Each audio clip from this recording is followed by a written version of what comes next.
Welcome to Bears on Tap, hosted by Kyle Juice Michalski, Quinten Q Krzysko, Sonny Verma, and the one and only Ron Luce. Bringing you all the news, analysis, and opinions on the charter franchise, Chicago Bears.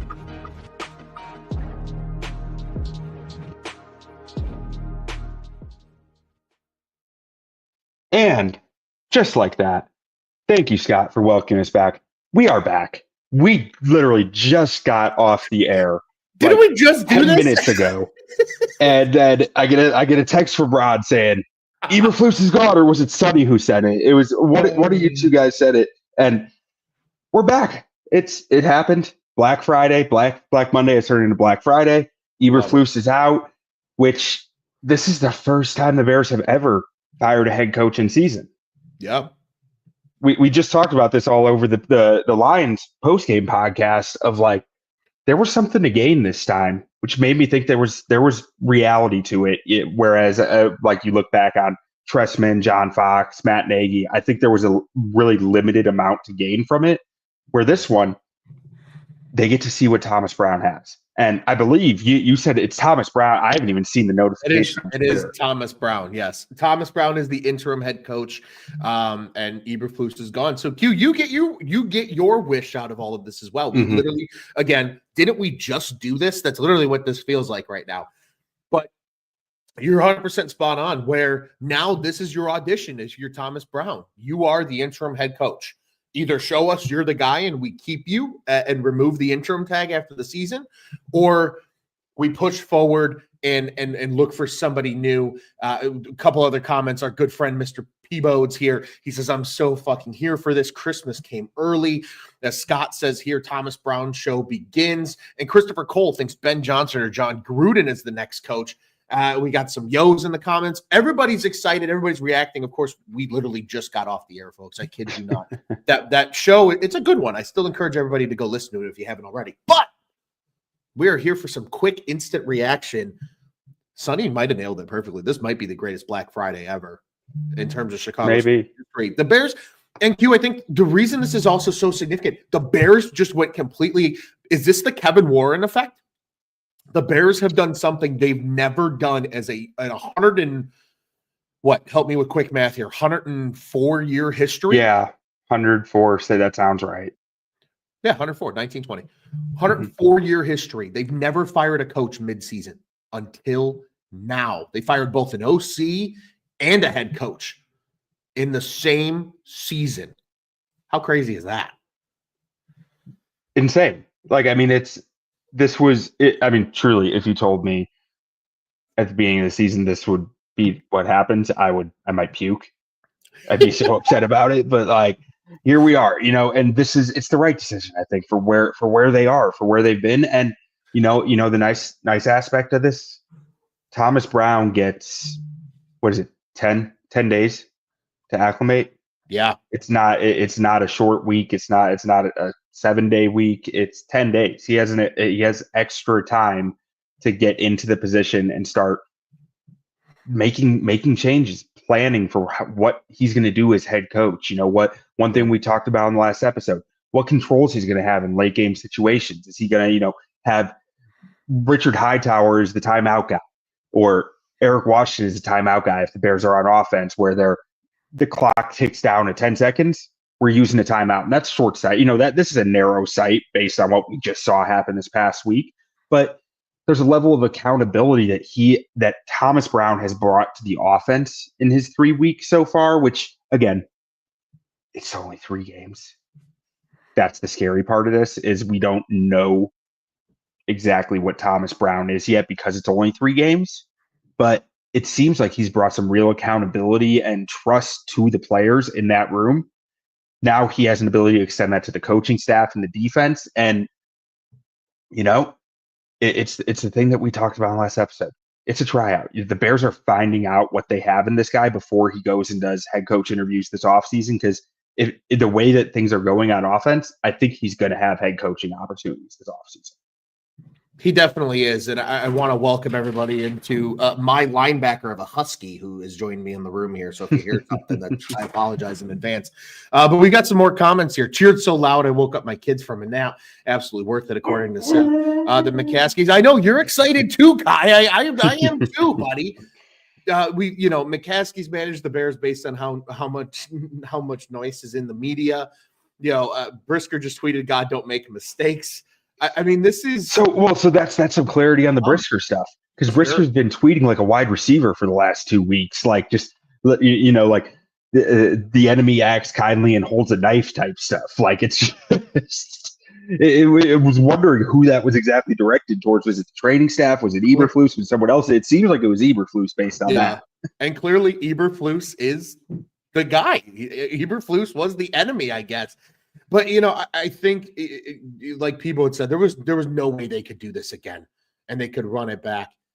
They really, really, really, really, really needed just a change. And I think they got it. I think Thomas Brown, like you said, I think the biggest reason why I'm excited for whatever this means, to me, there's still really no loss here because we know Thomas Brown and Caleb are working well together. At least they've shown it for the last 3 games. The rest of the way, it's to prove yourself, to show something or a matter. And then once it's all said and done, now you have that accountability that Thomas Brown brought to the entire team. And I think that's the biggest key with him taking over now as interim HC, because he's really put it on, right? We heard about the receivers blocking in practice and things like that. Thomas Brown brought it and told guys, hey, we got to be better if we're going to be something. And the offense has done that the last 3 weeks. Now it's just the case of, will the whole team respond? Seth says here, how Bears of the Bears to trot him out for a press conference just to fire him 2 hours later. I love that comment from Seth because it is perfect. Like, you saw some tweets about that presser, like, this is the most depressing thing I've ever seen. Like, no one wants to be here. Everyone knows where this is going. And just that is the Bears in essence right there. It is. It was his swan song. It was just his way of saying goodbye to the Chicago media before they officially canned him. Yeah. But I don't know. I'm really, like, I really thought, and I shared some of my anxiety on this in the previous episode. I thought it would be Eric Washington or Richard Hightower, and I thought that was a mistake. But that was the Bears' move, and I'm glad they're not making the Bears' move here. And I think that has to be a light on Kevin Warren's impact a little bit. Like, we heard about him in the locker room yesterday after the game, and like, I think there's, whether it's good or bad, to be determined, but it seems like there's a bit of a shift with this move away from what the Bears typically do and what their ownership typically does outside their comfort zone, which is nice to see. I agree. And I respect the fact that, I think this move tells me 2 things. One, Kevin Warren does have the ear of the ownership.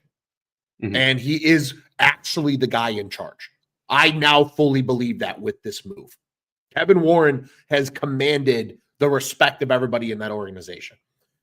But secondly, maybe the McCaskies are finally, and this, I might be getting ahead of myself. Maybe it's just the excitement and adrenaline pumping through my veins right now. But maybe the McCaskies are finally getting out of their own way and letting somebody who knows football, who understands the sport, both as a sport and as a business, help facilitate decisions to improve the state of the franchise, which for, ever since the NFL merger has been virtually a laughingstock of the NFL, with 1 Super Bowl to show for their time as in existence in this league.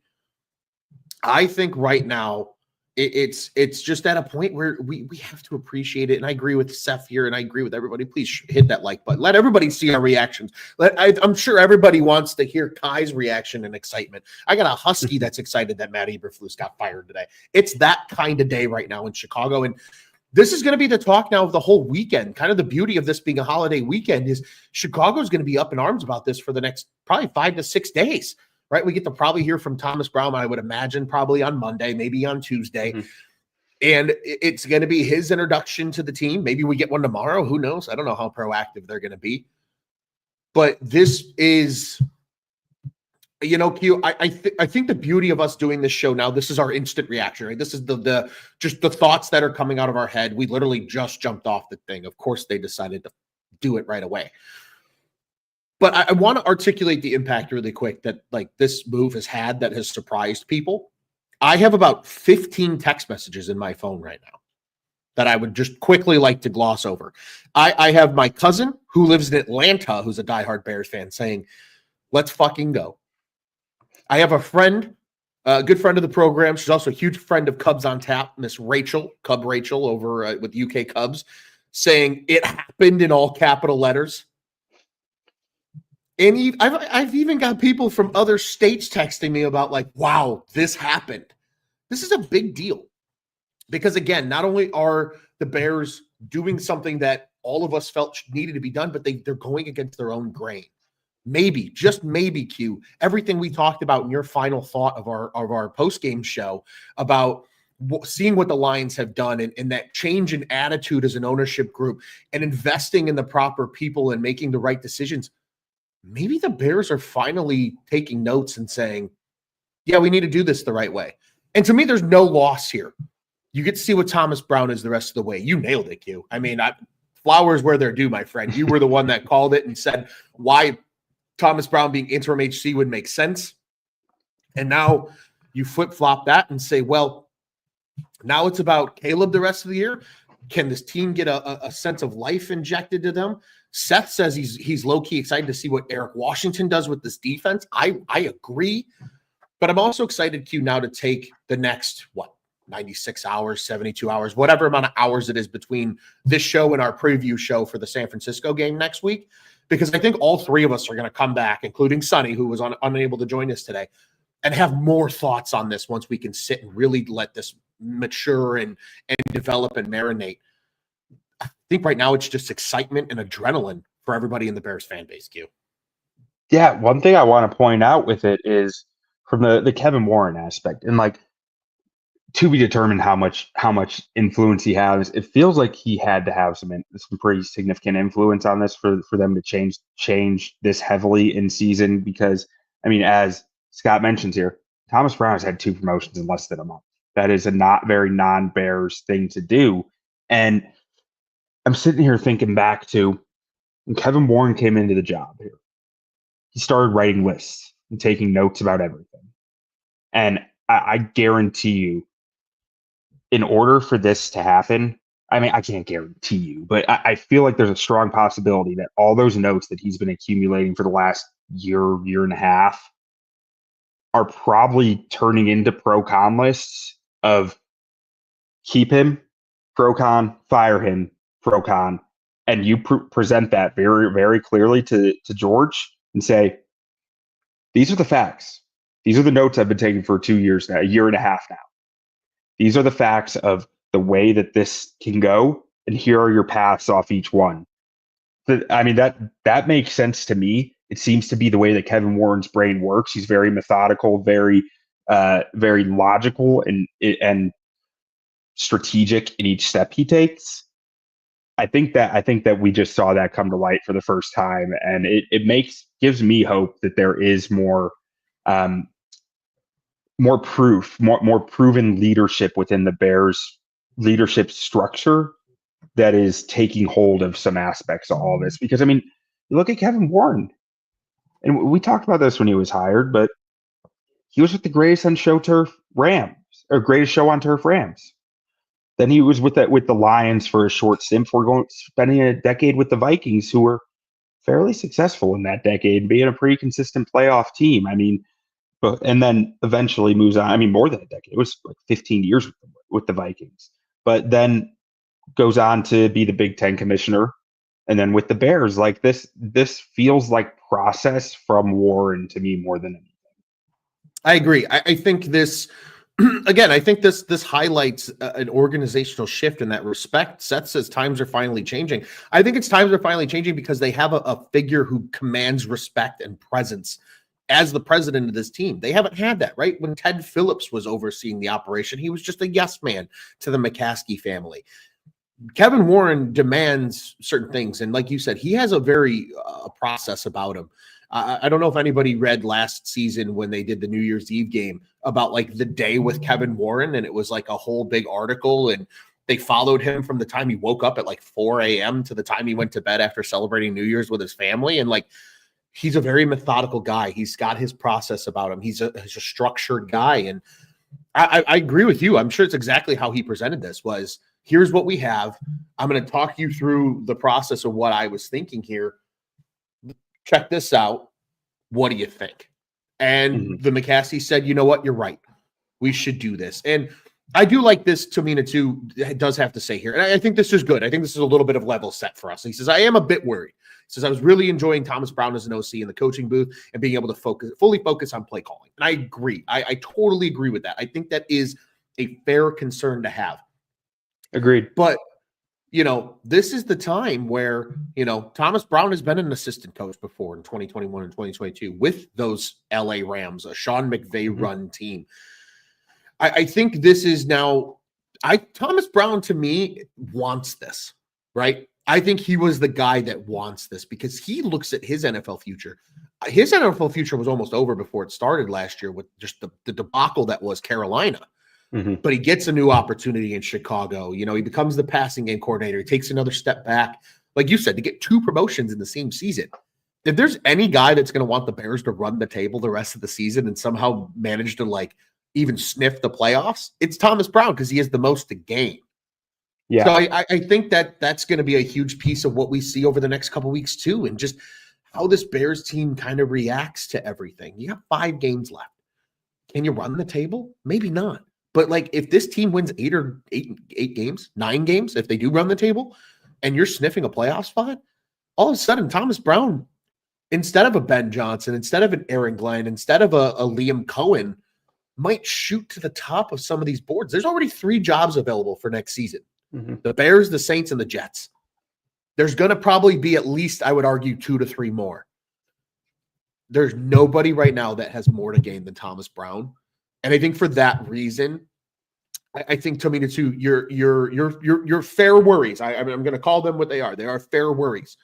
I think it'll be okay. I really do. I think it will be okay. He also followed it up saying Eberflus' biggest mistake, taking no accountability, shows bad game knowledge, lack of confidence, and refusal to change. 100%. That's exactly what we talked about on the post-game show, Q.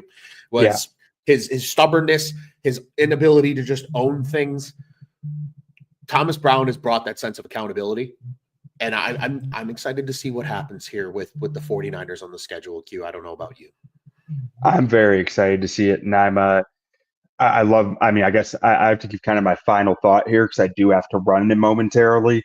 But my final thought would be that, you know, as you put it, Thomas Brown is hungry. Thomas Brown has shown us the accountability that he's brought to the offense, and an ability to extend it or a chance to extend it to the whole building now is something that I'm excited to see. But Ron, would you like to continue going on through the comments, or are we thinking about wrapping this? I got one more comment to share, and then we can absolutely wrap this thing up. First off, appreciate the comment section blowing up on such short notice. Q and I we had our show. It was a great show. We're like, great, we could maybe reconvene tomorrow. And then, of course, the Bears do something as soon as we get off. He said the biggest thing for Brown is going to be who's the guy in the booth. Who will that quote-unquote OC be if he's playing, calling plays on the sideline? I agree. I think that's going to be something interesting to see. We'll see all of that. I think we'll have more knowledge to talk about this further on the preview show for the 49ers. We'll also get to hear from Sonny, hopefully, as well. So encouraging everybody to come back and join us for our next show. But we wanted to get on and bring some instant reaction. Q, I know you and I are probably going to be talking about this with Sonny over the course of the weekend. We're all going to come up with more thoughts. So, again, encouraging people to come back. But my final thought, Q, holy shit, they actually did it. Precisely. But, Ron, let's get out of here one last time with a good old-fashioned bear down. Bear down, baby. They did it. Bear down.